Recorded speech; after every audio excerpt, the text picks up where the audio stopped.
વકફ સંશોધન બિલ પર બનેલી જેપીસીના ચેરમેન જગદંબિકા પાલે લોકસભામાં રિપોર્ટ રજૂ કર્યો. વિપક્ષી સભ્યોએ હોબાળો મચાવ્યો. ભાજપના સાંસદ મેઘા કુલકર્ણીએ રાજ્યસભામાં વકફ બિલ પર જેપીસી રિપોર્ટ રજૂ કર્યો. કોંગ્રેસ સહિતના વિપક્ષી સાંસદોનો ભારે હોબાળો. હોબાળા વચ્ચે રાજ્યસભામાં વિપક્ષના નેતા મલ્લિકાર્જુન ખડગેએ કહ્યું કે આ જેપીસી રિપોર્ટ ખોટો છે. રિપોર્ટમાં વિપક્ષની અસહમતિઓને ડિલીટ કરવામાં આવી છે. આ ગેરબંધારણીય છે. જેપીસી રિપોર્ટ મુદ્દે આપ સાંસદ સંજયસિંહે કહ્યું, અમે અમારો પક્ષ રજૂ કર્યો. તમે આની સાથે સહમત અથવા અસહમત થઈ શકો છો, પરંતુ તમે તેને કચરાપેટીમાં કેવી રીતે ફેંકી શકો છો?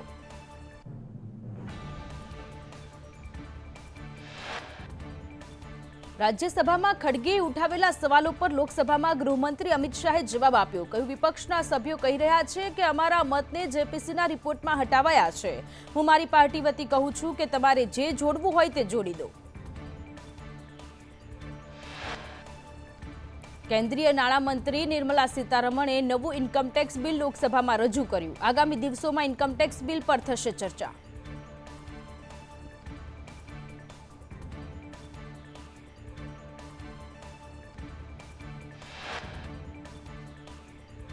રાજ્યસભામાં સાંસદ બાબુ દેસાઈ અને મયંક નાયકનો સવાલ. વીમાનું પ્રીમિયમ ભરવા છતાં ભૂકંપના આંચકાથી મકાનને થયેલા નુકસાનને ઇન્સ્યોરન્સ કંપની માનવા તૈયાર નથી. સાંસદ નાયકે પૂછ્યું કે સરકાર આ મુદ્દે શું કરી રહી છે?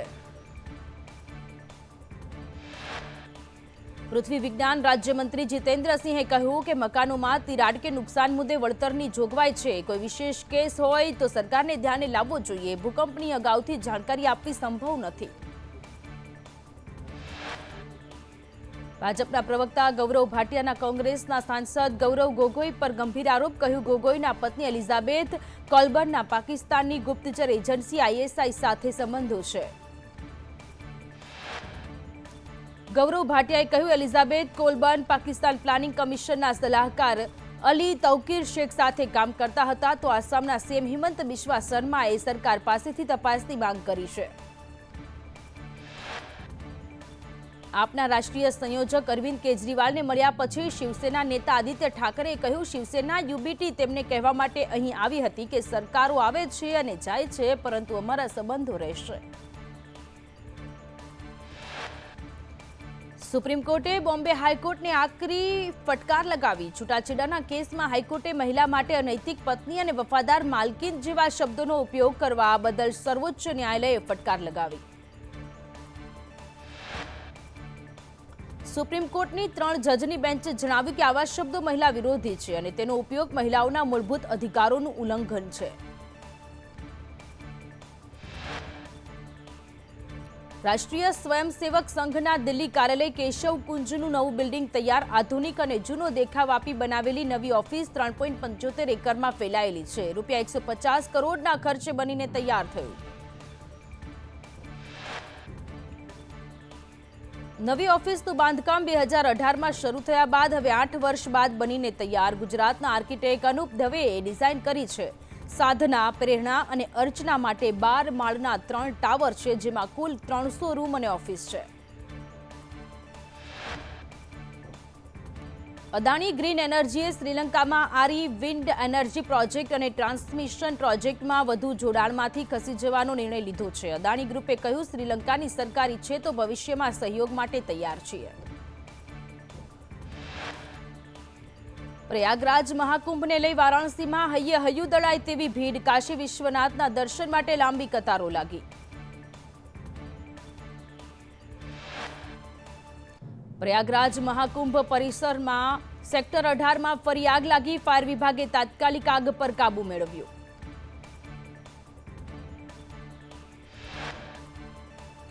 કર્ણાટકના બેંગ્લુરુમાં વાયુસેનાના એરો ઇન્ડિયા 2025 શોમાં લડાકુ વિમાનોએ કરતબ કર્યા. લોકો કરતબો જોઈ સ્તબ્ધ થયા. જૂનાગઢમાં કોંગ્રેસ નેતા પૂંજા વંશે પોલીસ પર શાબ્દિક પ્રહાર કર્યા. પોલીસ અને વહીવટી તંત્રને પૂંજા વંશે ચીમકી આપી છે, નિષ્પક્ષ રીતે ચૂંટણી થવા દો, ખોટી રીતે રેડ પાડવાની બંધ કરો. કુંજાવંશે જાહેરમાં કહ્યું, જો ખાકી વર્દી પહેરીને ભાજપનું જ કામ કરવું હોય તો વર્દી ઉતારી ભાજપમાં જોડાઈ જાઓ, પછી ચૂંટણી લડવા આવો. યાદ રાખજો, બધાનો વારો આવે છે. જૂનાગઢમાં પોલીસને ધમકી મુદ્દે રાજકારણ ગરમાયું. પૂજા વંશના નિવેદન સામે એમએલએ સંજય કોરોડિયાએ પલટવાર કરતા કહ્યું, કોંગ્રેસના લોકો પાસેથી શું અપેક્ષા રાખવી? સારા શબ્દો કે સારી વાણી તેમની પાસે નથી. માંગરોળ નગરપાલિકાની ચૂંટણીમાં આપના ચૂંટણી પ્રભારી પિયુષ પરમારનો દાવો, કહ્યું ભાજપનો ઉમેદવાર માત્ર ડમી ઉમેદવાર છે. ભાજપ શહેર પ્રમુખ લિનેશ સોમિયાએ પલટવાર કરતા કહ્યું, આપ અને કોંગ્રેસનું ગઠબંધન હારી રહ્યું છે. વિડીયો બનાવી પ્રજાને છેતરવાની કોશિશ. ચૂંટણીમાં ભાજપના 24 ઉમેદવારો લડી રહ્યા છે. કામો મંજૂર ન થતા ચૈતર વસાવા નર્મદા કલેક્ટરની ચેમ્બર પાસે ધરણા પર બેઠા. ભીખુસિંહ પરમારની એજન્સીના કામો મંજૂર થયાનો આરોપ. ચૈતર વસાવાએ કહ્યું, મત વિસ્તારમાંથી અમે ચૂંટાઈને આવ્યા. પ્રભારી મંત્રી અહીંથી નથી ચૂંટાયા તો કામો કેમ મંજૂર કર્યા? પાદરામાં ભાજપ સામે આચાર સંહિતા ભંગની ફરિયાદ. ભાજપના ધારાસભ્ય ચૈતન્યસિંહ ઝાલા સામે ફરિયાદ નોંધાઈ. કાર્યાલય પરથી ઓડિયો ક્લિપ વાયરલ કર્યાનો આરોપ. વિશ્વામિત્રી નદીને પુનઃ જીવંત કરવાને લઈ મહાનગરપાલિકાએ વિશ્વામિત્રી પ્રોજેક્ટ શરૂ કર્યો. 50 મગર અને 150 કાચબાને અન્ય સ્થળે ખસેડાશે. જળચર જીવોને નુકસાન થશે તો પરમિશન રદ થશે. જૂનાગઢના માંગરોળમાં કોંગ્રેસમાં ગાબડું પડ્યું. કોંગ્રેસના 50 કાર્યકરો ભાજપમાં જોડાયા. કોંગ્રેસના વિરેન્દ્ર મકવાણા ભારતીય જનતા પાર્ટીમાં સત્તાવાર રીતે જોડાઈ ગયા.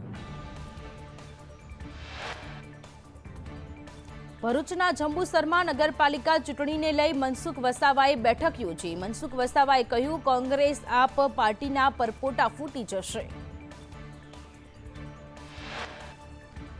શિવરાત્રી મેળાને લઈ મુસ્લિમ એકતા મંચના પ્રમુખ ઇમ્તિયાઝ પઠાણે કહ્યું, શિવરાત્રીનો મેળો કોઈની અંગત જાગીર નથી. ગમે તેમ બેફામ નિવેદનો કરો તે વ્યાજબી નથી.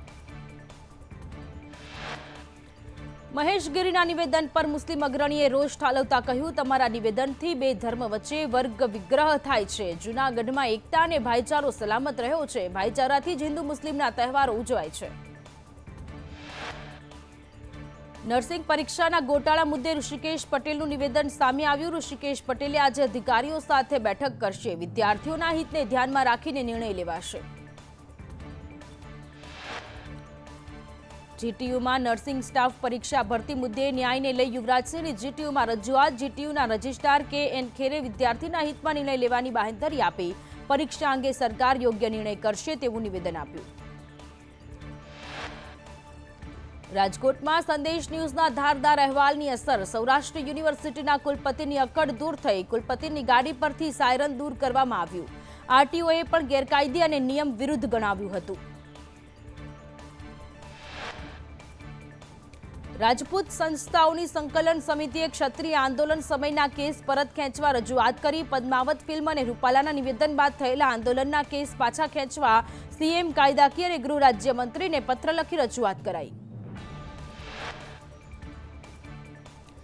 સુરતમાં વીએનએસજીયુમાં એસટી સ્ટુડન્ટને સ્કોલરશીપ આપવામાં આવે તેવી માંગ સાથે એબીવીપીએ વિરોધ કર્યો. કોલેજના ગેટ પર બેસી સૂત્રોચ્ચાર કરવામાં આવ્યા.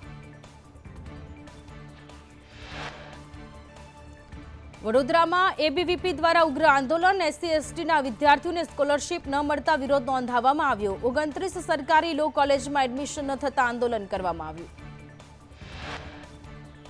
વલસાડમાં આવકવેરા વિભાગે રેડ પાડી. એક સાથે આવકવેરા વિભાગની 16 ટીમો ત્રાટકી. અલગ અલગ ધંધાર્થીઓને ત્યાં આઈટીની રેડ.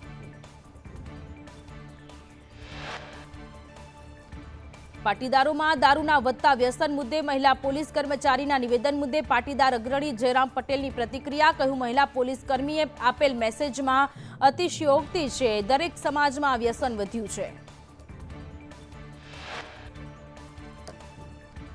રાજકોટ સિવિલ હોસ્પિટલમાં દર્દીઓને બચકા ભરતા ઉંદર પકડવા મુદ્દે નોટિસ. એનિમલ વેલફેર બોર્ડના સભ્યે ઉંદર પર અત્યાચાર કરતા હોવાની નોટિસ ફટકારી. સિવિલ હોસ્પિટલ પાસે ખુલાસો માંગ્યો.